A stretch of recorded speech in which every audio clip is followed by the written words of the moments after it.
질문 받겠습니다. 고맙습니다. 네, 네, 일어나세요. 네, 고맙습니다. 네, 네, 네, 네, 스님 안녕하세요. 네, 네, 네, 현명화입니다. 네, 고맙습니다. 네, 스님 네, 네, 절에 가면요 네, 네, 네. 건물 바깥쪽 벽에도 아, 그렇지. 네, 그림이 그려져 있는데요. 네, 네, 네.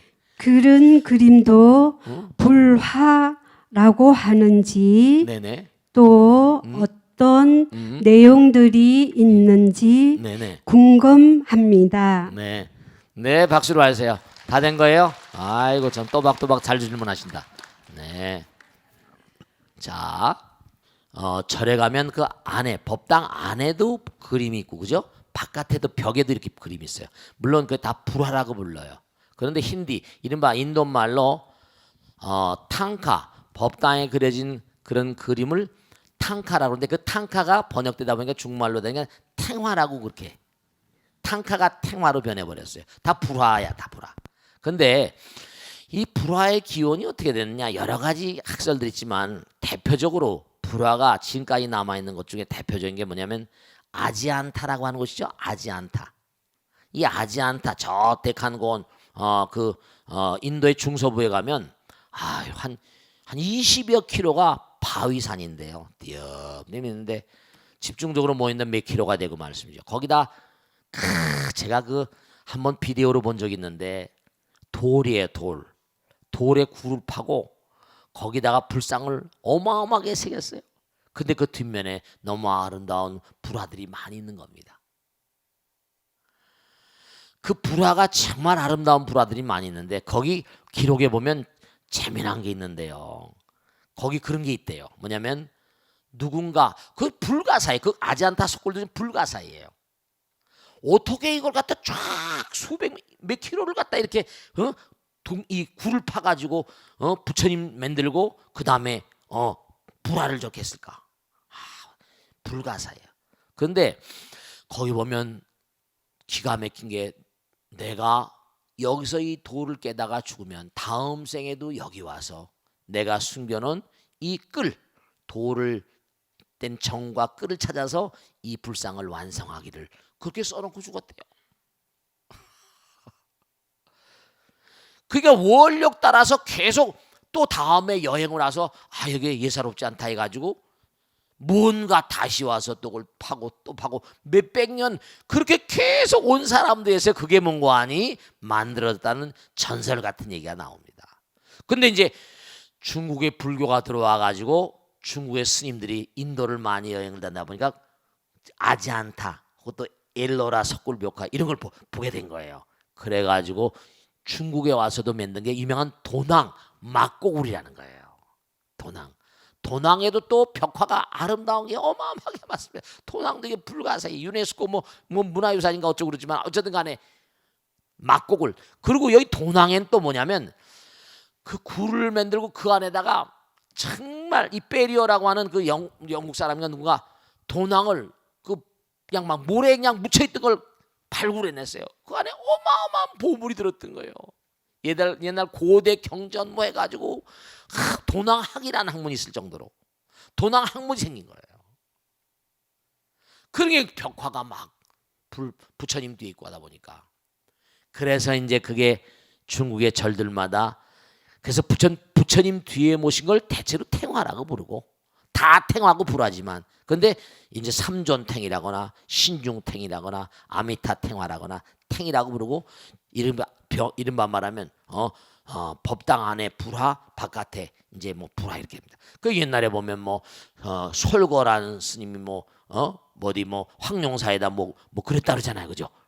그런 것도 노송도 같은 거 황룡사에 그런 그림도 그리고 또 호류지 일본에 가면 담징이라는 사람이 법융사에다가 뭐 그렸다는 거 아니에요, 그죠? 아주 일본 국보입니다. 그러니까 그렇게 여러 가지 그림들을 많이 그렸어요. 심지어 또 어느 절에 가니까 제가 기억이 나는데 그 절에 바깥에 외벽에 해가단비라고 그래가지고 부처님 이제 예를 들어서 달마 스님하고 해가 스님하고 해가 스님 누구죠? 신광이라는 스님이었는데 달마 스님께 법을 물으러 왔어요. 근데 그냥 소림사에 계시면서 눈이 펄펄 오는데 몸이 얼어 들어가는 거예요. 뒤로 돌아보지 않고. 그러니까 어떻게 돼요? 좀 얼어 죽겠는 거야. 그 공양간에 가서 칼을 갖다가 자기 팔을 쳤다는 거 아니에요. 이래도 못 믿으시겠다면 선열이 낭자겠죠. 그 다음에 목을 쳐서 바치겠습니다. 스승과 제자의 인연은 목숨을 나누는 관계라 해야 되거든요. 목숨을 함께하는 관계. 그래야지 이게 말이죠. 그 해가 단비 접시에다가 피가 뚝뚝 흐르는 팔뚝을 담아서 이렇게 바치는 달맞은 게 바치는 그런 그림도 그려져 있고, 그러니까 불경에 등장하는 또 중국의 유명한 어떤 그런 그 수행의 어떤 흐름을 얘기하는 그런 상징화들이 절의 벽면에 많이 그려져 있습니다. 아름다운 그림이죠. 불화예요. 그리고 이제 이른바 말하면 또 도낭막고굴이나 또 룽먼석굴, 용문석굴이나 이런 데 가면 또 뭐까지 있는 거 아니? 그 이제 서왕모 이런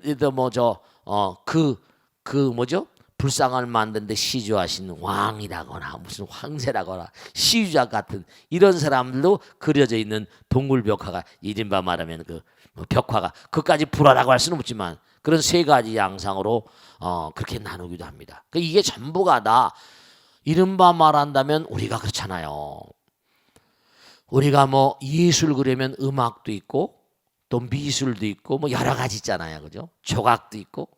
그러니까 우리가 뭔가 삶을 도모하는데 문화적인 제반 양상, 예술이라고 하는 제반 양상들을 우리가 찬양하는 어떤 예불의 대상들, 그런 대상들을 자기의 온 정성을 다 해서 만들고 싶잖아요. 그러다 보니까 거기서 이제 이른바 아름다운 그런 그 불화 탱화도 나오고요. 우리나라도 국보 가운데 뭐 탱화가 많죠. 심지어는 뭐 그 탱화 같은 거 막 너무 아름답고 그런 거 뭐라 잘라다가 그냥 팔아가 절도해가지고 팔기도 하고 막 그런 것도 있잖아요. 일본 사람들이 죄다 많이 가지고 왔어요. 그래서 이 불화라고 하는 건 뭐냐면 불화라고 하는 건 부처님 혹은 또 보살님, 신장님, 또 뭐 산신탱이라고도 그래요. 또 뭐 용왕탱이라고도 하고 산신가게도 있잖아요. 칠성탱 뭐 이렇게도 합니다. 그것도 탱화, 원래 탱화도 불화의 다 일종이죠. 탕카라고 하는 탱화, 인도 말에서 나오는 거니까. 그래서 탱화나 불화나 다 불화니까 뭐 그러니까 차별 없습니다만 특별히 이제 이른바 탱화 그러면 법당 안에 이렇게 모셔져 계신 그런 분들을 탱화라고 하고 밖에 있는 건 뭐 벽화라고 부르기도 합니다. 아름다운 그 불화들이 많죠. 또 그다음에 뭐 절엔 또 아름다운 절 음악이 있잖아요. 뭐 범패라거나 그 인도 음악이거든요. 다 항상 법당에 이른바 성물들, 우리가 법당의 어떤 그런 불구들, 탱화들 이런 숭배하는 마음으로, 기도하는 마음으로 이렇게 대하는 게 좋습니다. 아시겠죠? 자, 다음 질문 받겠습니다. 고맙습니다. 네, 박수로 맞으세요. 네, 일어나세요. 네, 고맙습니다. 네. 스님, 네. 전통 사찰에는 전각들이 많은데요. 그렇죠. 네네. 어느 전각부터 인사를 드려야 하는지 궁금하고요. 네네. 그리고 법당 안에서 절을 할 때 어떤 분은 불보살님마다 또 벽에 모셔진 탱화에까지 삼배를 하는 분이 있습니다. 네네네.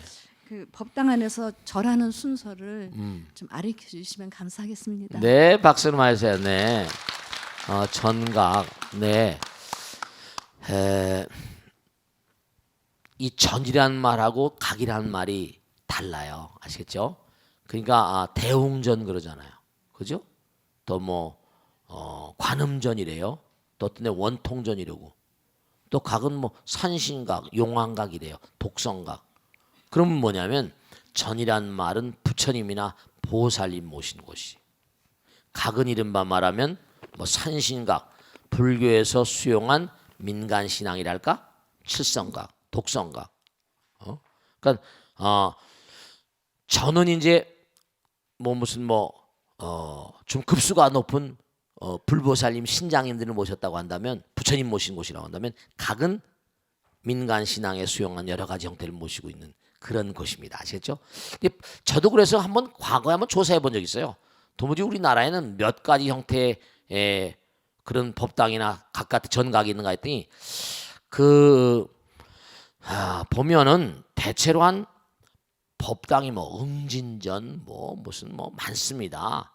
원통전 뭐 해가지고 뭐 무량수전, 대웅전, 어떤 또 대웅전도 있고 대웅보전도 있어. 대웅보전은 뭡니까? 대웅전은 서가모니불 모셨으면 대웅전이고요. 대웅보전은 서가모니불의 좌우 협시보살. 예를 들어서 뭐 가서반안이라거나 또 무슨 뭐 문수보현이라거나 혹은 약사이레불 아미타불, 약사이레불 아미타불 삼존불이에요. 약사이레불 아미타불 모셨거나 이럴 때 부처님이나 좌우 협시보살 모셨을 땐 대웅보전이라고 그래. 그것도 뭐 대적광전 이런 거 뭐 대적광전 뭐 비로전 광명전 이런 것도 있고 극락전 뭐 무량수전 미타전 약사전 유리전 뭐 다 용화전 미륵전 응진전 나한전 전자 들어간 건 대체 그 정도 한 10개 정도 된다고 할까? 각자도 많고. 그래서 법당에 이렇게 들어가면 제일 처음에 가운데 이제 삼배를 올리겠죠. 그죠? 만일에 삼존불이 계시면 뭐라? 급할 때는 그냥 삼배를 올리시지만 대웅전이나 대웅보전 같은 데 있을 때 뭐 세 분 다 올리는 분, 막 구배하는 분도 계시고 뭐 구배하셔도 꽤 좋고. 저는 뭐 무릎이 먹으면 성안한 많이 하면 좋은 거니까 무릎에 부담이 가지 않도록 또 무릎이 아픈데도 막 조심해서 뭐 열심히 하다 보면 무리하면 또 안 되니까 나이가 드시면 퇴행성 관절 같은 게 또 약하시잖아요, 그죠? 뭐 무리해서 할 필요는 없고 그러니까 어떤 때 또 탱화에다 대고 절을 한다고 한다는데 근데 실제로 제가 강남에 처음 왔을 때 지금도 기억이 나는데 형편이 돼가지고 24평짜리 사글세사 살다 보니까 부처님 모셨을 때 조계사에 가가지고 뭐예요? 탱화 같은 거 이렇게 그림 같은 거 하나 이렇게 인쇄한 거 갖다 붙여놓고 그리고 기도하고 그랬었습니다.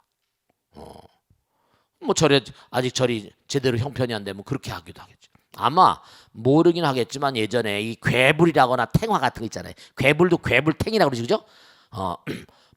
법당은 조그마니까 바깥에서 야외에서 뭘 할 땐 그런 우리도 저 뭡니까 망상해수욕장에서 수륙대지 할 땐 뭐해요? 부처님 무거우니까 모시고 갈 수가 없잖아요, 그죠? 탱화를 해가지고 말아가지고 가서 쫙 늘여가지고 그 탱화를 보고 또 참배하기도 하고 하죠. 그러니까 탱화를 보고 참배하는 것도 뭐 나쁠 건 없어요. 근데 이제 삼배를 올리는 것도 왜 그래요? 삼배라는 건 삼보님께 귀합니다.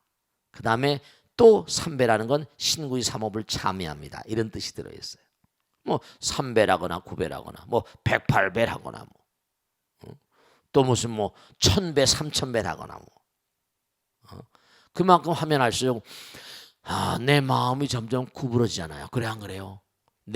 이른바 내 마음을 자꾸만 낮추는 거니까. 그러니까 마녀 하심자는 지복이 자기라 절을 많이 하면 복이 많이 들어오지. 마음이 자꾸만 낮춰지고 하심을 하게 되죠. 몸이 구부러지면 마음도 구부러지고 절을 많이 하게 되면 저절로 마음이 뭔가 가라앉아요. 수행을 여러분이 제가 꼭 말씀드리는데 기도도 많이 열심히 하시고 참선도 열심히 해보세요. 몸과 마음을 던져서 정말로 수행을 하고 보면요. 몸과 마음이 많이 뭐랄까 업장이 녹아져서인지 마음이 여유로워지고요. 화도 덜 내게 돼요.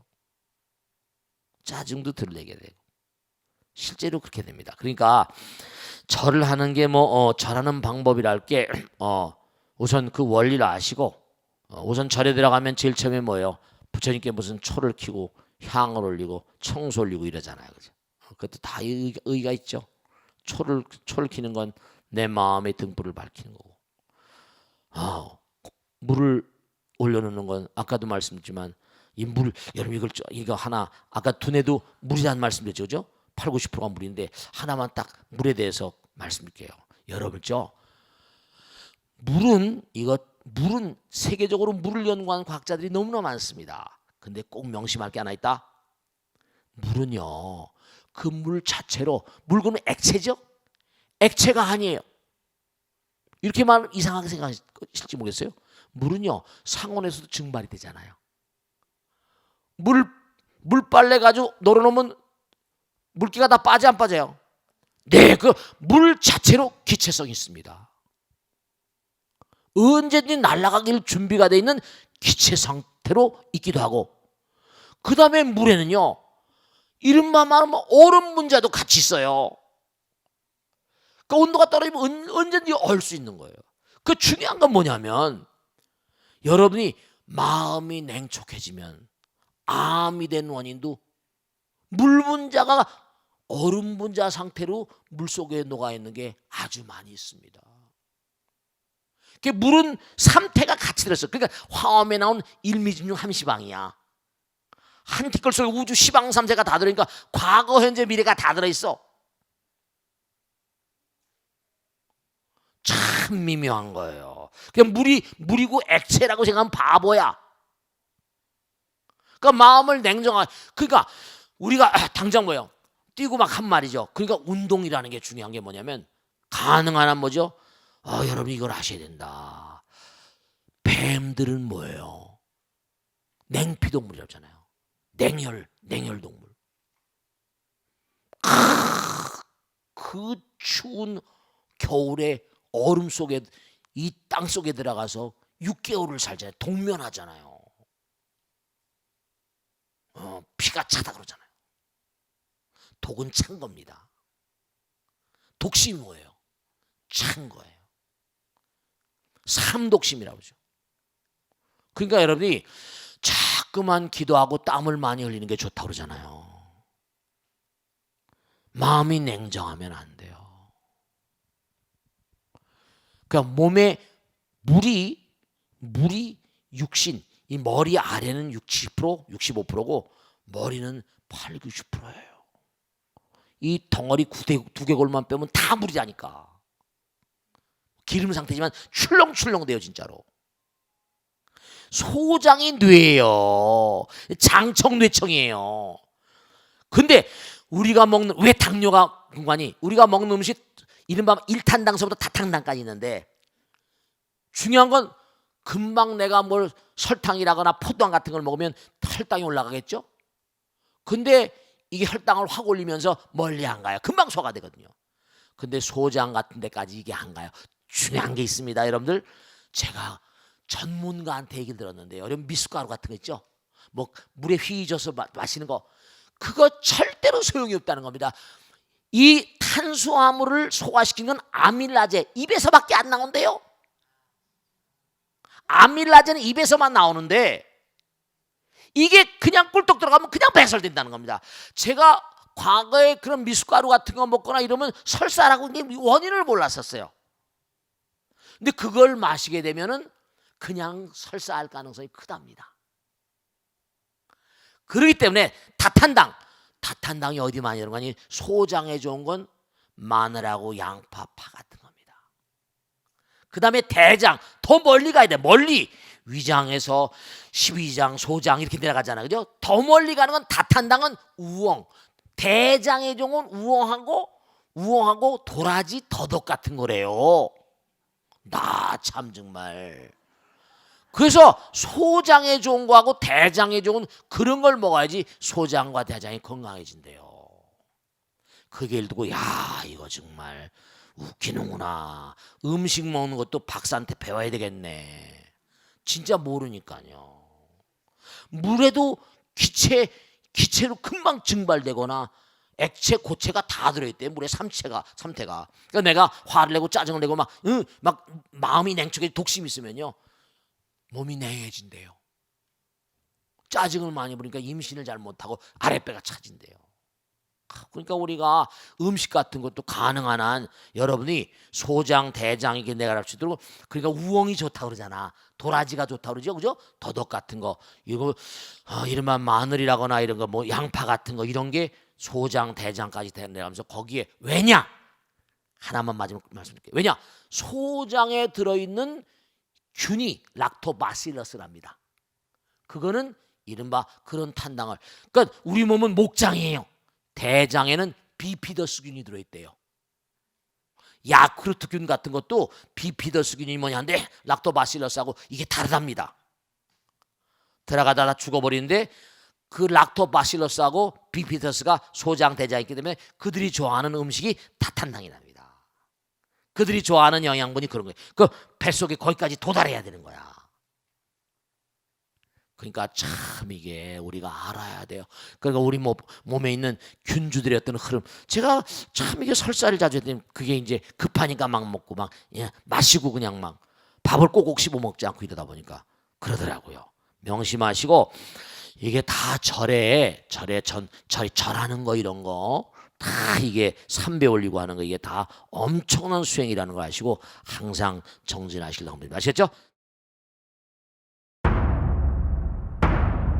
자, 질문 받겠습니다. 고맙습니다. 네, 네, 네, 네, 네, 58기 수정도입니다. 네, 고맙습니다. 네, 네, 만해 스님께서는 네, 님의 침묵 서문에서 네네. 이런 말씀을 하셨습니다. 네, 네, 너에게도 응? 님이 있느냐? 네, 네, 네, 있다면 음. 님이 아니라 어? 너의 그림자 아니라 네, 네, 네.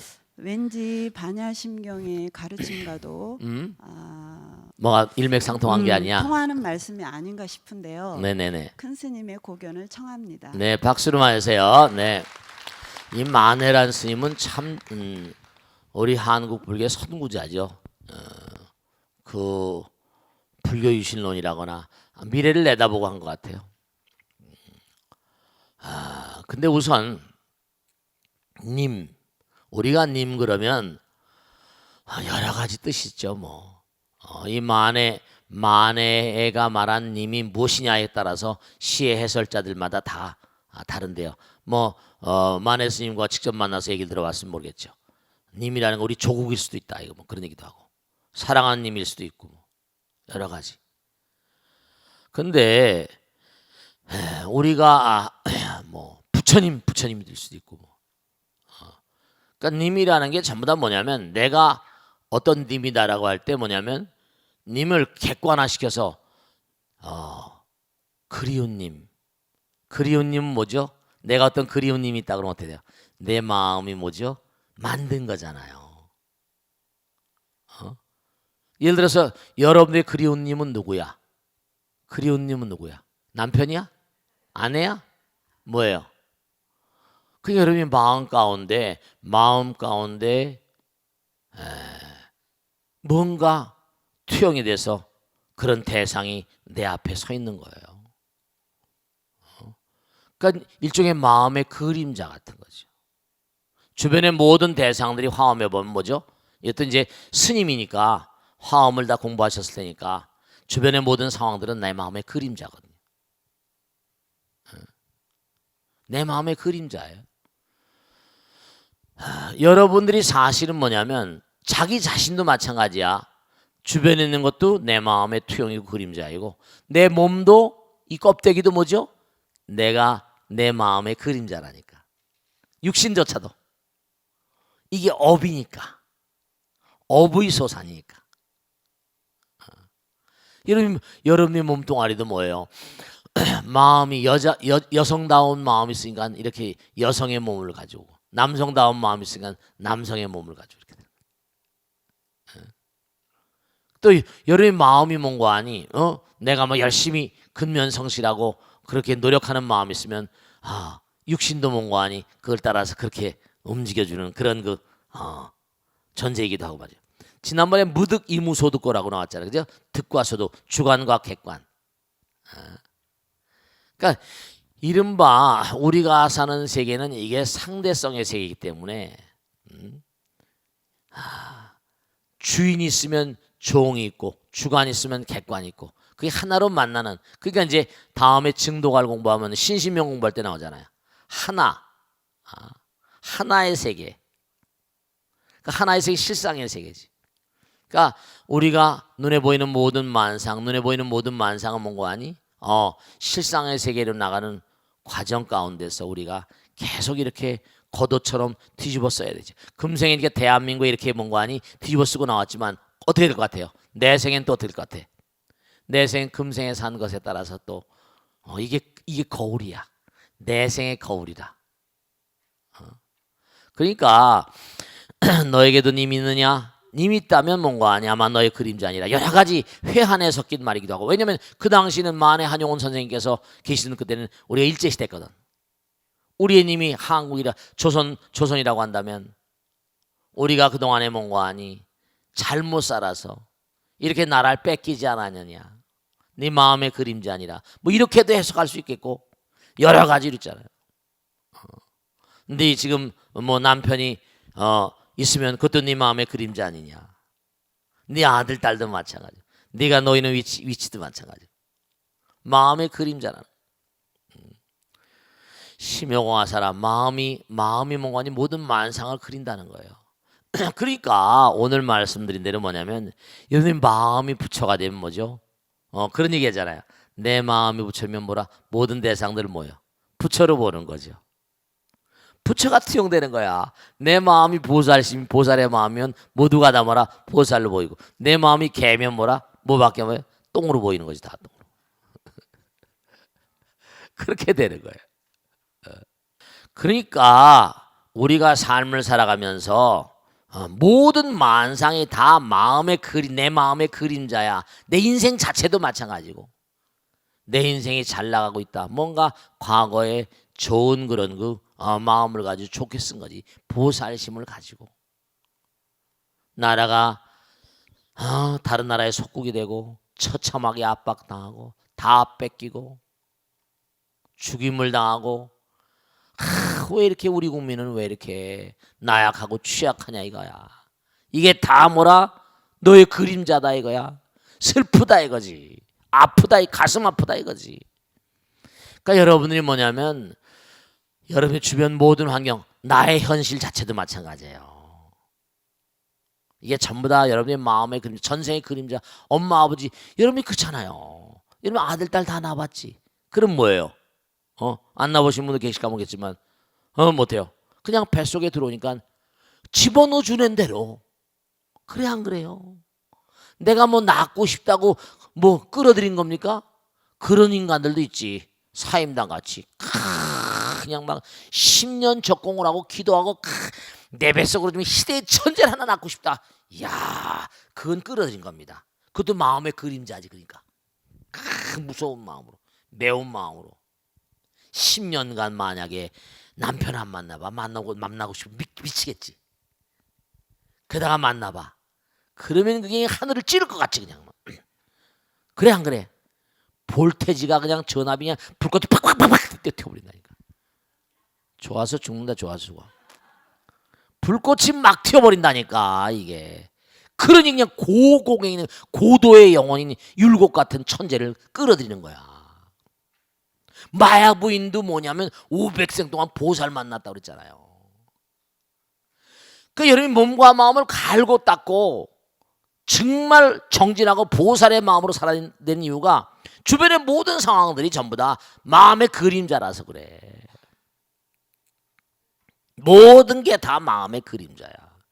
그러니까 이렇게 부단히 노력하고 공부하고 하는 거지. 땡땡이 치는 사람이 이거 별 볼일 없는 사람이야. 이거 전부 다 낙제국들이 한데. 몸과 마음을 다해서 정말 말이죠. 모든 게 다 마음의 그림자입니다. 그러니까 누구 탓할 게 있다 없다. 아무도 탓할 게 없어요. 자기 탓을 해. 게으르고 나타한 자기 탓을 해야지. 그러니까 부처님께서 하신 말씀이 게으르지 말라 그랬잖아. 부지런히 정진하라.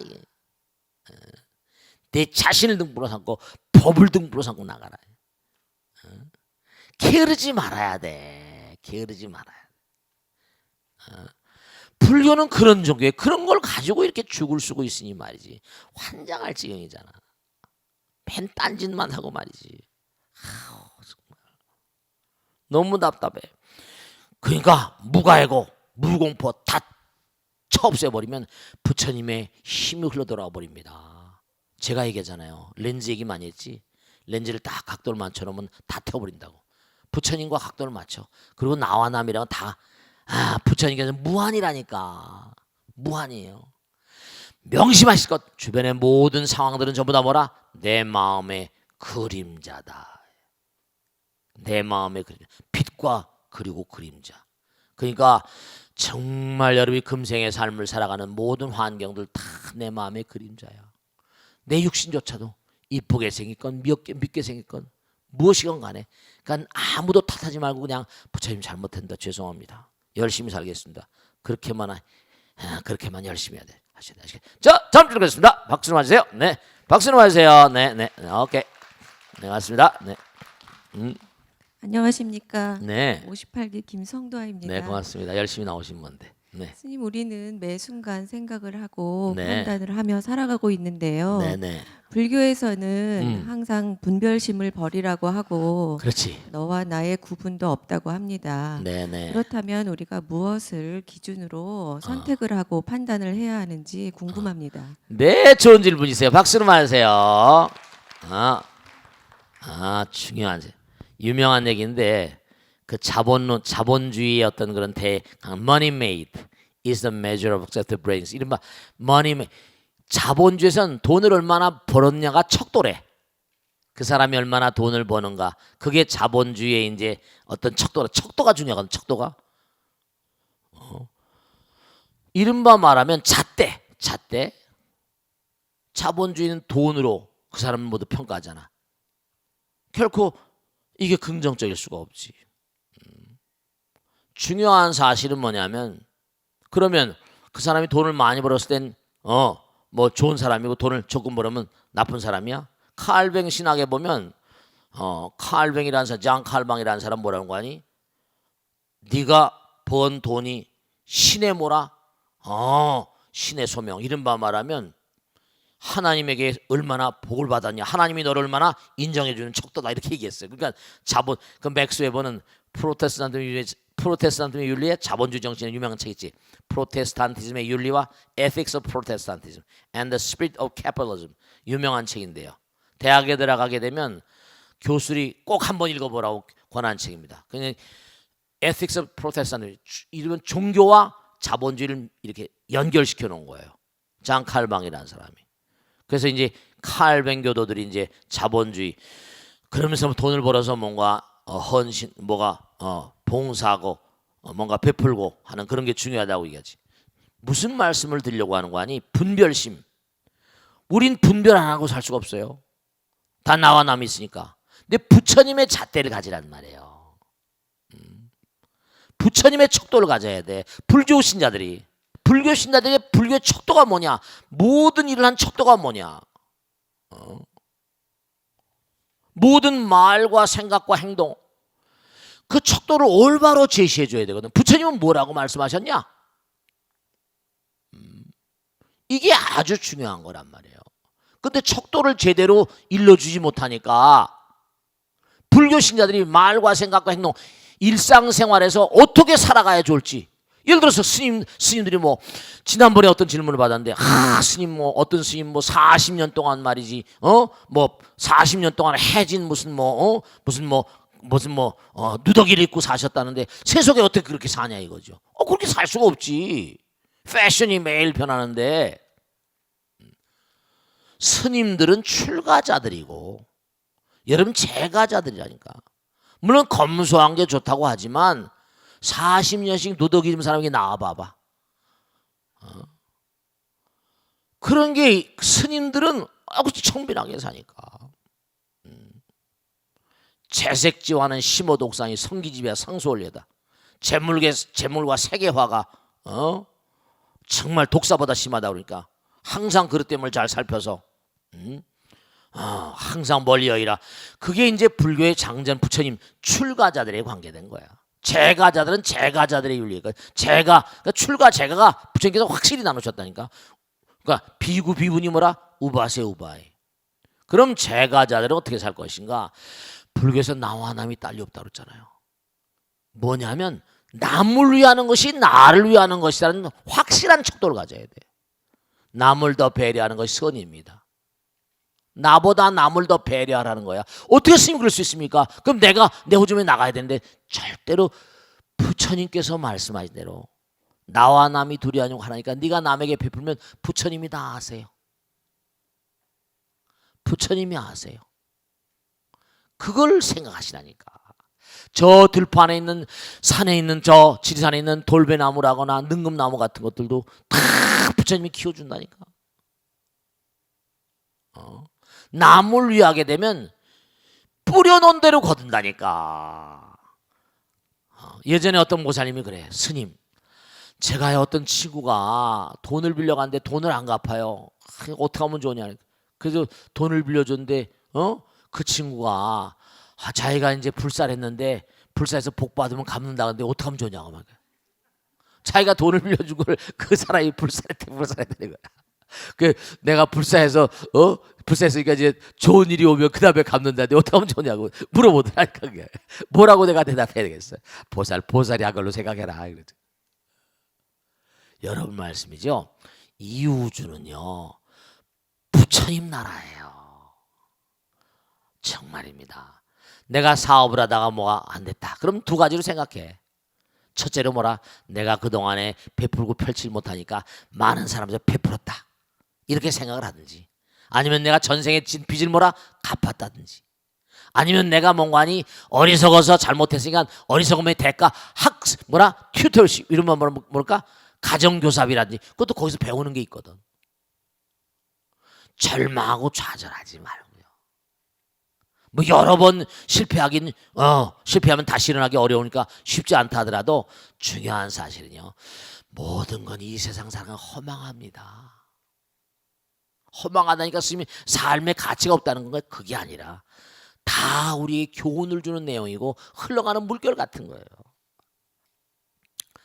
그러니까 우리 삶의 척도는 어떻게 되는가? 오늘 보살의 길을 공부했잖아요. 나보다 남을 더 생각하는 마음을 선근, 나보다 남을 생각한다 하더라도 남을 더 생각한다는 생각도 하지 마. 그냥 내가 덜 먹고 덜 쓰더라도 남에게 뭔가 좀 더 배려할 수 있는 마음. 나보다 남편을 더 배려하고 남편 아내를 더 배려하고, 부모가 자식 생각하는 마음이랄까. 그래야 부모가 되고 부처가 되지. 나만 형이 먼저 아우 먼저가 되지 나 먼저 내 가족 먼저 이러지 마. 그러면 그 사람은 별로 잘 되지 않습니다. 중요한 건 경에 나온 대로 여러분이 그러니까 십시일반이라고 그러잖아. 이게 불교에 너무 좋은 게 있는데도 다른 종교에 다 뺏겨버렸어. 그 사람은 11조라는 걸 하잖아요. 기독교나 가톨릭이 저렇게 번창하는 이유가 왜 그래요? 자기가 버는 수입에 매달마다 일정하게 다 갖다 어쨌거나 간에. 우리 불교는 너무 좋은 게 10숟가락 중에 한 숟가락 뭐라 부처님께 공양하라고 나오잖아. 우리 그런 배려가 그런 생각이 없잖아요. 남에게 베풀질 않잖아. 정말 우리가 생각해야 할 게 불자로서의 척도는 무엇이냐? 나보다 남을 더 배려하는 것이고 그래야지 그 사람이 뜹니다.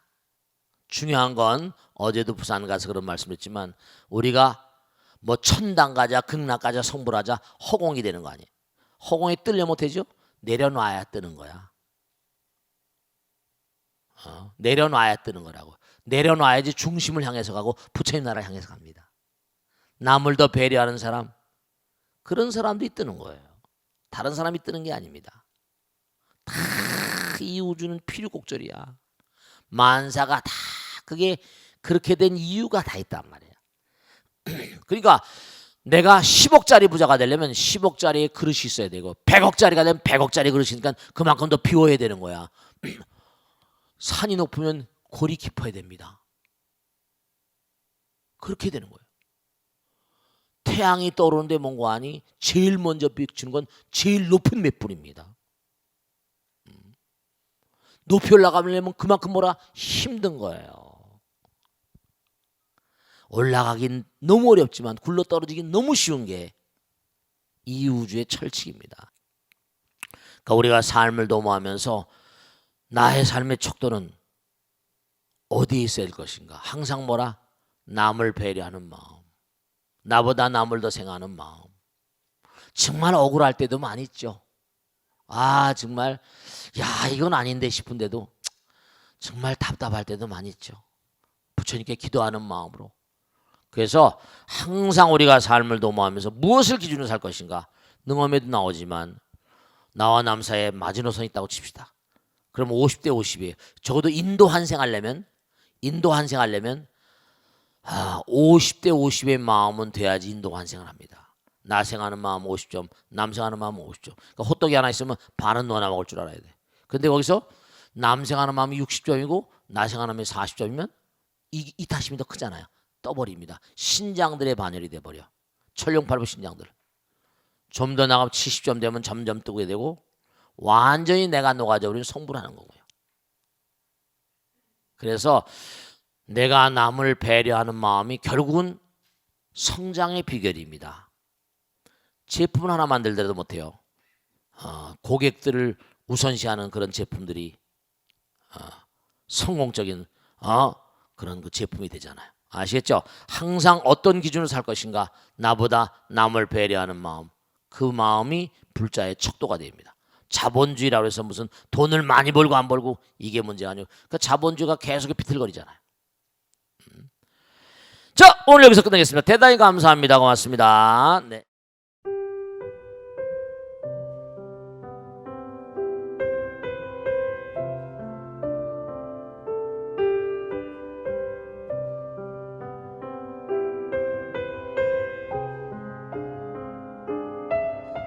불자 여러분 안녕하십니까? 능인선언원장 지광입니다. 이 불교 방송은 정말로 불교의 보배입니다. 부처님의 거룩한 뜻이 무엇입니까? 부처님의 가르침을 세상에 퍼뜨린 거 아니겠습니까? 불교를 정말로 한 차원 업그레이드 시키고 한국 불자들의 신심을 한 차원 더 장양시키기 위해서는 여러 불자님들의 정말 도움이 필요합니다. 몸과 마음을 다해서 많은 불자님들 ARS 한 통에 이 불교 방송이 살아날 수 있습니다. 여러분의 관심과 그 다음에 편달이 한국 불교의 새로운 날, 그리고 새로운 시대, 새로운 차원으로의 도약으로 그렇게 우리 방송 불교를 그렇게 인도할 것이라고 확신합니다. 감사합니다. ARS에 많은 관심 부탁드립니다. 감사드립니다.